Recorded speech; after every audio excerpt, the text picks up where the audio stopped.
اللہ اللہ اللہ اللہ۔ بسم اللہ الرحمن الرحیم، الحمدللہ رب العالمین، والصلاة والسلام علی سید الانبیاء والمرسلین نبینا محمد وعلی آلہ وصحبہ اجمعین ومن تبعہم بإحسان الی یوم الدین، وبعد۔ اعوذ باللہ من الشیطان الرجیم، بسم اللہ الرحمن الرحیم۔ شرع لکم من الدین ما وصى به نوحا والذی اوحینا الیک وما وصینا به ابراہیم وموسیٰ وعیسیٰ ان اقیموا الدین ولا تتفرقوا فیہ، صدق اللہ العظیم۔ قابل احترام جناب ڈاکٹر محمد سعد بیلگامی صاحب، امیر حلقہ جماعت اسلامی ہند کرناٹک، جناب محمد یوسف کرنی صاحب، معاون امیر حلقہ، اور ڈیس پر تشریف فرما دیگر ذمہ داران، مولانا فاروق فوزان رشادی صاحب، اور تقریری مسابقے میں حصہ لینے والے مساہم علماء، اور یہاں شہر کے مختلف علاقوں سے تشریف لانے والے معزز و موقر حضرات علماء کرام، اور مجلس عاملہ کے اراکین، السلام علیکم ورحمۃ اللہ وبرکاتہ۔ آج کی اس خصوصی نشست یا علماء کے اس خصوصی اجلاس کی غرض و غایت جناب لیاق اللہ خان منصوری صاحب نے ہمارے سامنے رکھی ہے۔ تو اصل اس مسابقے میں حصہ لینے والے علماء کرام کی حوصلہ افزائی، ان کی تشجیع اس اجلاس کا اہم مقصد ہے۔ تاہم چونکہ ہم ایک مقصدی گروہ ہیں، تو ہر مناسبت سے ایسا کوئی نہ کوئی موقع ضرور ہمیں پیدا کر لینا چاہیے کہ جس میں ہم اپنے مقصد وجود کی بات کریں، اپنے مشن کی بات کریں، اور جو ہماری منزل ہے اس منزل پر رواں دواں ہونے کے لیے، اور جو درپیش حالات ہیں ان حالات کے تحلیل و تجزیے کے لیے بھی اس میں موقع نکالنا چاہیے۔ تو اسی حیثیت سے آج ہم نے مناسب یہ سمجھا کہ مزید کچھ علماء کو بھی صرف ان علماء تک، مساہم علماء تک اس نشست کو محدود رکھنے کے بجائے مزید علماء کو بھی اس میں دعوت دی جائے، اور اس مقصد زندگی پر گفتگو کی جائے، اس انبیائی مشن کا تذکرہ ہو اور یاد دہانی اس کی جائے۔ تو اس حوالے سے میں کچھ باتیں آپ کے سامنے رکھوں گا۔ ملک کی جو حالات ہیں، ملک کی جو تصویر ہے، اور پھر اس بدلتے ہوئے حالات میں ہم کو کیا کرنا چاہیے، یہ تفصیلی گفتگو انشاءاللہ اختتامی خطاب میں محترم امیر حلقہ کے ذریعے ہمارے سامنے آئے گی انشاءاللہ۔ اس سے پہلے آپ لوگوں کے لیے انشاءاللہ تبادلہ خیال کا بھی غالباً موقع ہوگا، تو اس میں آپ لوگ بھی اپنے احساسات، اپنے تجاویز، اپنے مشورے پیش کر سکتے ہیں۔ جہاں تک انبیاء کے مشن کا تعلق ہے، قرآن مجید میں بے شمار تعبیرات، آپ علماء کرام ہیں، میں بہت تفصیل سے گفتگو نہیں کروں گا، بہت ہی مختصر وقت میں مجھے کچھ اشارے کرنے ہیں، تو میں مختصر باتیں یاد دہانی کے طور پر، آپ سب اپنے مقصد کو خوب سمجھتے ہیں، آپ سب انبیاء کے وارث ہیں، آپ کو اپنے منصب کا، اپنے مقام کا شعور ہے۔ میں اشارتاً کچھ باتیں ذکر کرتا ہوا چلوں گا۔ بے شمار قرآن مجید میں تعبیرات کی گئی ہیں انبیاء کے اس مشن کی۔ اس میں ایک آیت میں نے پڑھی، سورہ شورى کی مشہور آیت ہے، شرع لکم من الدین ما وصى به نوحا والذی اوحینا الیک وما وصینا به ابراہیم وموسیٰ وعیسیٰ ان اقیموا الدین ولا تتفرقوا فیہ۔ تو اللہ تعالیٰ نے 5 جلیل القدر انبیاء کا اس میں تذکرہ کیا، اور ان تمام کا مشن اور ان تمام کا مقصد زندگی یہی بتایا کہ وہ اللہ تعالیٰ کی زمین پر اللہ تعالیٰ کے دین کو قائم کرے. دین اگر قائم نہیں ہے تو اس کو قائم کرے، دین اگر قائم ہو جائے تو اسے قائم رکھے، اور اپنی پوری کوششوں کا مرکز اور محور اسی اقامت دین کو بنائے، اور جزئیات میں فروعیات میں اپنی توانائیاں صرف نہ کریں، اور پھر اس میں کسی قسم کا کوئی تفرقہ پیدا نہ کرے. وَلَا تَتَفَرَّقُوا فِيهِ. دوسری تعبیر جو ہمارے سامنے قرآن رکھتا ہے، 3 مقامات پر اللہ نے اس کا تذکرہ کیا ہے. هُوَ الَّذِي أَرْسَلَ رَسُولَهُ بِالْهُدَى وَدِينِ الْحَقِّ لِيُظْهِرَهُ عَلَى الدِّينِ كُلِّهِ وَلَوْ كَرِهَ الْمُشْرِكُونَ. وہی اللہ ہے جس نے اپنے رسول کو ہدایت اور دین حق کے ساتھ بھیجا تاکہ تمام ادیان پر اس دین اسلام کو غالب کر دے، یا تمام نظام ہائے زندگی پر اس نظام اسلامی کو غالب کر دے، خواہ یہ بات مشرک لوگوں کتنی ہی ناگوار گزرے. یریدون لیطفئوا نور اللہ بافواہہم واللہ متم نورہ ولو کرہ الکافرون. یریدون ان یطفئوا نور اللہ بافواہہم واللہ متم نورہ ولو کرہ الکافرون. تو 3 مقامات پر سورہ توبہ میں، سورہ فتح میں اور سورہ صف میں اللہ تعالیٰ نے اس کا تذکرہ کیا ہے. تو یہاں پہلی اس میں اقامت دین سے اللہ تعالیٰ نے انبیاء کے اس مشن کو تعبیر کیا ہے، اور 2-3 آیتیں کی طرف جو میں نے اشارہ کیا اس میں اللہ تعالیٰ نے اظہار دین حق کو انبیاء کا مشن قرار دیا ہے. اور تیسری آیت وَكَذَلِكَ جَعَلْنَاكُمْ أُمَّةً وَسَطًا لِتَكُونُوا شُهَدَاءَ عَلَى النَّاسِ وَيَكُونَ الرَّسُولُ عَلَيْكُمْ شَهِيدًا. تو اس میں اللہ تعالیٰ نے شہادت حق کا لفظ اللہ تعالیٰ نے شہداء علی الناس، شہادت حق کا اللہ تعالیٰ نے تذکرہ کیا. تو شہادت حق کو انبیاء علیہم السلام کا مشن اللہ تعالیٰ نے قرار دیا ہے. اقامت دین، اظہار دین حق، شہادت حق.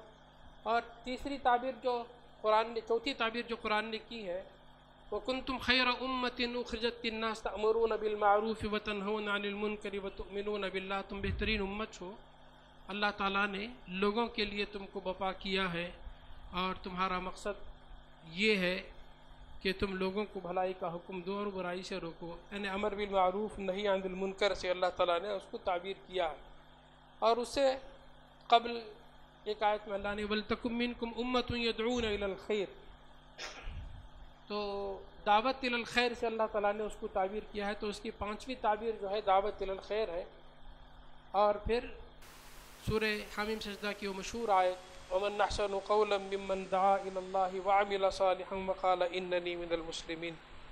تو دعوت الی اللہ سے اللہ تعالیٰ نے اس کو تعبیر کیا. اور پھر ایک اور تعبیر بھی ہے جو سورہ نحل کی آیت میں اللہ نے اس کی طرف اشارہ کیا ہے ادعو الی سبیل ربک بالحکمہ. تو دعوت الی سبیل ربک. تو یہ 8-10 تعبیرات ہم کو قرآن مجید میں ملتے ہیں جو انبیاء علیہم السلام کی مشن کو اور ان کے مقصد زندگی کو بیان کرتے ہیں. انبیاء علیہ السلام جس کے لیے مبعوث کیے گئے. تو بزرگان محترم، ابھی لائق صاحب نے مختصر سے اشارے آپ کے سامنے کیے ہیں. انبیاء علیہم السلام اسی لیے آئے تھے کہ وہ اس زمین میں شرک اور الحاد کو ختم کریں اور اللہ تعالیٰ کی عبودیت کو، اس کی ربوبیت کو اور اس کی حاکمیت کو وہ قائم کریں، اور سارے بندوں کو اللہ تعالیٰ کا عبد اور غلام بنا کر اس کے تابع کریں، اور ایک ایسا نظام زندگی ان کو دے جو اللہ تعالیٰ کی مرضی کا نظام ہے. تو انبیاء علیہم السلام نے اس کام کو کیا. اور بعض انبیاء وہ ہیں جنہوں نے اس کی کوشش کی اور پوری زندگی میں اس میں انہوں نے صرف کر دی، اور بعض انبیاء علیہم السلام وہ ہیں جنہوں نے عملاً ایسا نمونہ قائم کیا. قرآن میں ہم کو اس کی مثالیں ملتی ہیں. حضرت یوسف علیہ السلام کی مثال ملتی ہے، حضرت موسیٰ کی مثال ملتی ہے، حضرت ابراہیم علیہ السلام کی مثال ملتی ہے، حضرت عیسیٰ کی مثال ملتی ہے، اور پھر آخر میں اللہ کے نبی صلی اللہ علیہ وسلم کی مثال ملتی ہے جو آپ نبی آخر الزماں ہونے کی حیثیت سے آپ نے پورا ایک مکمل نظام ہمارے سامنے قائم کیا. پوری 23 سالہ زندگی اس کا کامل اور اکمل نمونہ ہے. اور حجۃ الوداع کے موقع پر اللہ کے نبی صلی اللہ علیہ وسلم نے اس حق کے پہنچانے کا اعلان بھی کیا اور اس کا تمام حاضرین سے اقرار بھی لیا، لا حل بلغت ولا حل بلغت کہہ کر. تو پھر اس کے بعد خلفائے راشدین اور پیارے نبی صلی اللہ علیہ وسلم نے یہ نظام قائم کرنے کے بعد ڈنکے کی چوٹ آپ نے یہ اعلان کیا، ترکتکم علی محجۃ بیضاء لیلھا کنہارھا لا یزیغ عنھا الا ھالک، کہ میں ایک ایسے واضح اور صاف شفاف شاہراہ پر تم کو چھوڑ جا رہا ہوں جس کی تاریک رات بھی صبح روشن کی طرح روشن ہے. ہلاک نہیں ہوگا وہی شخص جو اس سے ہٹ جائے گا، اس سے ہٹ کر کوئی اور راستہ اختیار کرے گا. علیکم بسنتی و سنت الخلفاء الراشدین، یہ بھی آپ نے فرمایا. تو پیارے نبی صلی اللہ علیہ وسلم کے اس چھوڑے ہوئے نمونے کو آپ کے خلفائے راشدین نے مضبوطی کے ساتھ اس کو تھاما اور اسی نقش قدم پر جو ہے آپ چلتے رہے اور دنیا کو انہوں نے چلایا. پھر اس کے بعد کا جو سلسلہ شروع ہوا وہ آپ جانتے ہیں کہ خلافت جو ہے پھر وہ ملوکیت سے تبدیل ہوئی. پھر اس کے بعد کئی ادوار میں آہستہ آہستہ آہستہ جو ہے وہ تبدیلی بہرحال آتی رہی. تو پھر اس کے بعد اللہ تعالیٰ نے چونکہ اس دین کی حفاظت کا ذمہ اللہ تعالیٰ نے لیا ہے اور اس دین کو جو کہ کامل اور اکمل دین ہے اور قیامت تک جو اس دین کو قائم رہنا ہے اور باقی رہنا ہے، یہ کشمکش تو حق و باطل کی بہرحال چلتی رہے گی. تو اللہ تعالیٰ نے یہ انتظام فرمایا کہ ہر صدی میں اللہ تعالیٰ مجددین کو پیدا کرتا رہا. تو میں اس کی طرف کچھ اشارے کرتے ہوئے اپنی بات کو میں آگے بڑھاتا ہوں. پیارے نبی صلی اللہ علیہ وسلم کی پیشین گوئی ہے، ان اللہ یبعث لهذه الامة على رأس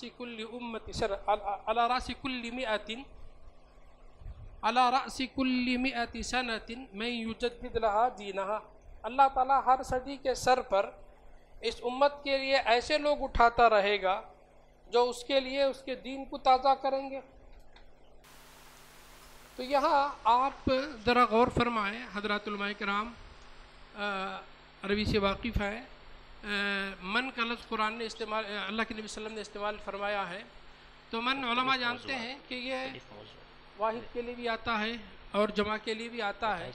تو اس سے مراد ایک شخص بھی ہو سکتا ہے یا بہت سارے اشخاص بھی ہو سکتے ہیں اور یا بہت سارے ادارے بھی ہو سکتے ہیں اور بہت سارے گروہ بھی ہو سکتے ہیں، جماعتیں بھی ہو سکتی ہیں. تو اس حدیث کا واضح مفہوم یہ ہے کہ انشاءاللہ اسلامی تاریخ کی کوئی صدی ایسے لوگوں سے خالی نہ گزرے گی جو طوفان جاہلیت کے مقابلے میں اٹھیں گے اور اسلام کو اس کی اصلی روح اور صورت میں اثر نو قائم کرنے کی کوشش کرتے رہیں گے. اور پھر ضروری نہیں کہ ایک صدی کا مجدد ایک ہی شخص ہو، ایک صدی میں متعدد اشخاص اور متعدد گروہ یہ خدمت انجام دیں گے. اور یہ بھی ضروری نہیں ہے کہ دنیا اسلام کے لیے ایک ہی مجدد ہو. ایک وقت میں بہت سے ملکوں میں بہت سے آدمی تجدید دین کے لیے سعی کرنے والے ہو سکتے ہیں. اور یہ بھی ضروری نہیں ہے کہ وہ شخص جو اس سلسلے کی کوئی خدمت انجام دے وہ اس خطاب سے نوازا بھی جائے اور پھر وہ اس دعوے کے ساتھ اپنا کام بھی شروع کرے. تو بہرحال پیارے نبی صلی اللہ علیہ وسلم کی یہ جو بشارت ہے، بشارت بھی ہے اور پیشین گوئی بھی ہے. یہ ہر صدی میں تقریباً 1400 سال صدیوں میں برابر ہر صدی میں 1400 سال سے ہر صدی میں پیارے نبی صلی اللہ علیہ وسلم کی یہ پیشین گوئیاں برابر پوری ہوتی رہی ہے. ہر صدی میں اللہ تعالیٰ ایسے افراد جو ہیں کھڑا کرتا رہا ہے.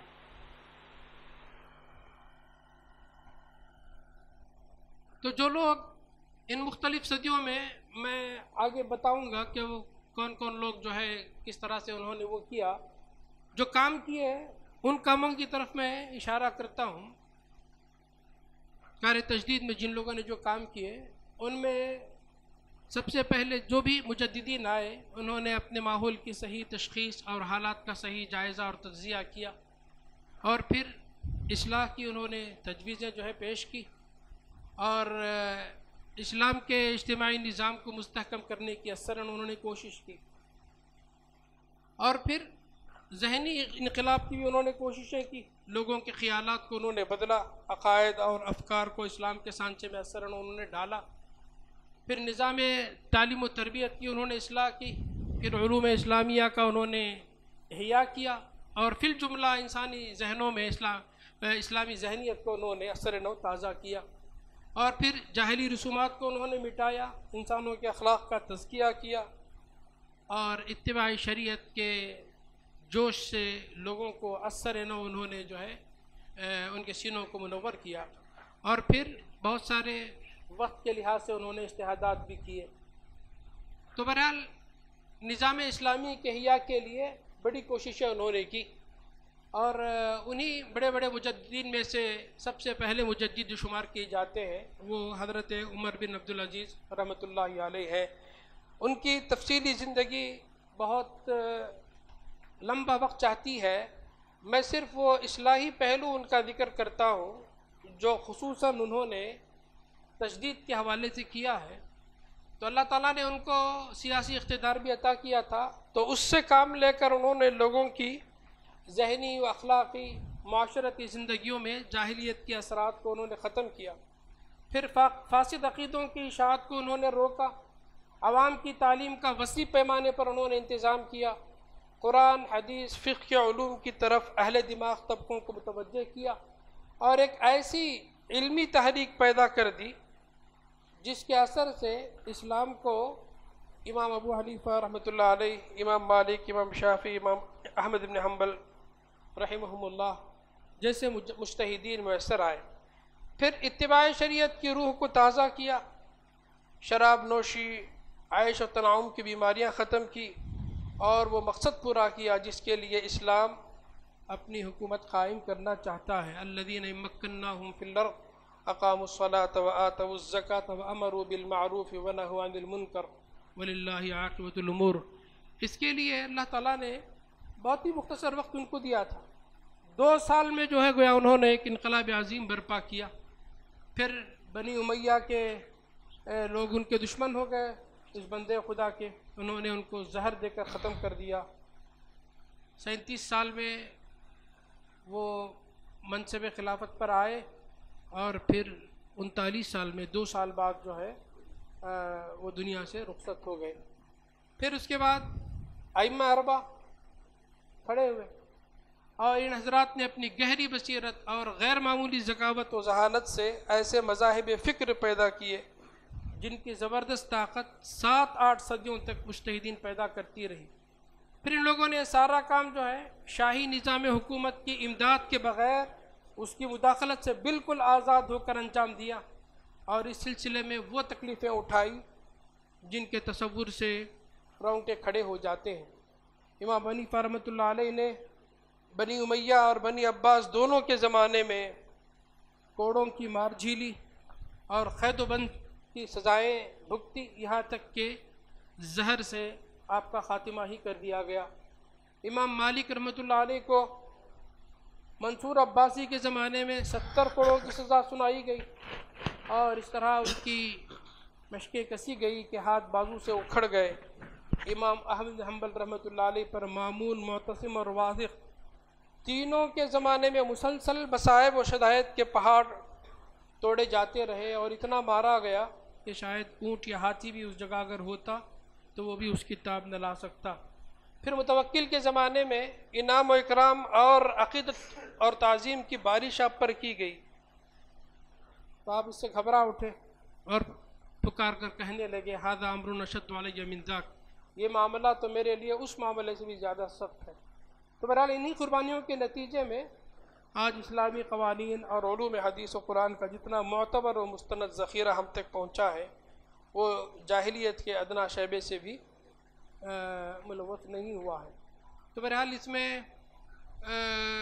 صرف فقہا ہی نہیں ہے، محدثین کا ایک بہت بڑا سلسلہ ہے، اور پھر فقہا، علماء، صلحاء مستقل طور پر آتے رہے، اور پھر اس کے بعد میں امام غزالی رحمۃ اللہ علیہ، اللہ تعالیٰ نے ان کو اٹھایا، بہت سارے کارنامے انہوں نے انجام دیے، اور 5ویں صدی کے وسط میں امام غزالی پیدا ہوئے۔ انہوں نے فلسفہ یونان کا گہرائی سے مطالعہ کیا، اس پر تنقید کی، اور اس کا وہ رعب جو مسلمانوں پر چھا گیا تھا وہ رعب انہوں نے ختم کیا، اور دین کے فہم کو تازہ کیا، تقلید جامد کی سخت مخالفت کی، اجتہاد کی روح تازہ کی، کتاب و سنت سے ملت کا رشتہ دوبارہ انہوں نے جوڑا، اس وقت نظام تعلیم پر تنقید کی اور ایک نیا نظام تعلیم تجویز کیا، حکام وقت کو بھی اصلاح کی طرف جو ہے وہ متوجہ کرتے رہے۔ پھر اس کے بعد امام ابن تیمیہ رحمۃ اللہ علیہ کا تذکرہ ہم کو تاریخ میں ملتا ہے، تو امام غزالی کے 150 سال بعد پیدا ہوئے،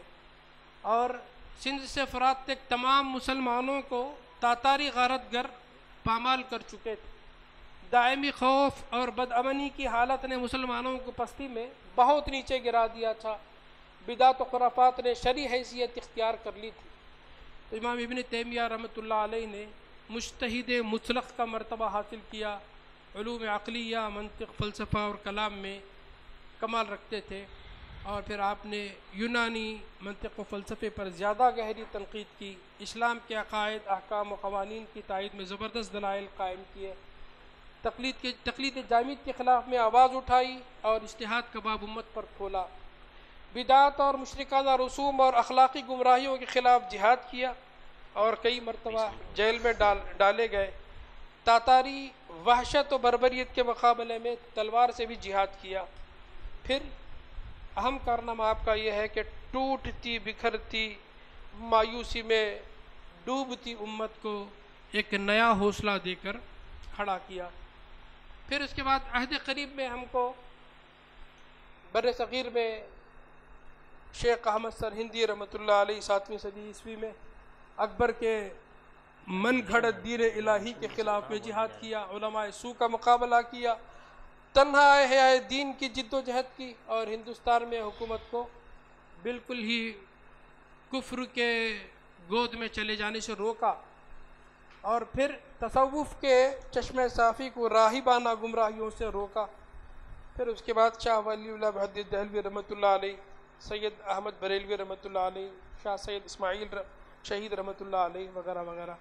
پھر آپ دیکھتے ہیں کہ پوری دنیا میں اللہ تعالیٰ نے تحریکت اسلامی کو کھڑا کیا، ایسے مجددین پیدا ہوئے، ایسے افراد پیدا ہوئے۔ بر صغیر میں جماعت اسلامی 1941 میں قائم ہوئی، اور بلاد عرب میں اخوان المسلمین کو اللہ تعالیٰ نے کھڑا کیا، اور پھر اسی طریقے سے دیگر تحریکات اسلامی کو الجزائر میں، تونس میں، ٹرکیہ میں، ملیشیا میں، انڈونیشیا میں، یورپ اور دیگر بلاد افریقہ میں کھڑا کیا۔ تو اس طرح سے یہ سلسلہ جو ہے چلتا رہا۔ بہرحال اس وقت جو ہماری صورتحال ہے، ملک کی جو تصویر ہے وہ ہم سب کے سامنے ہے۔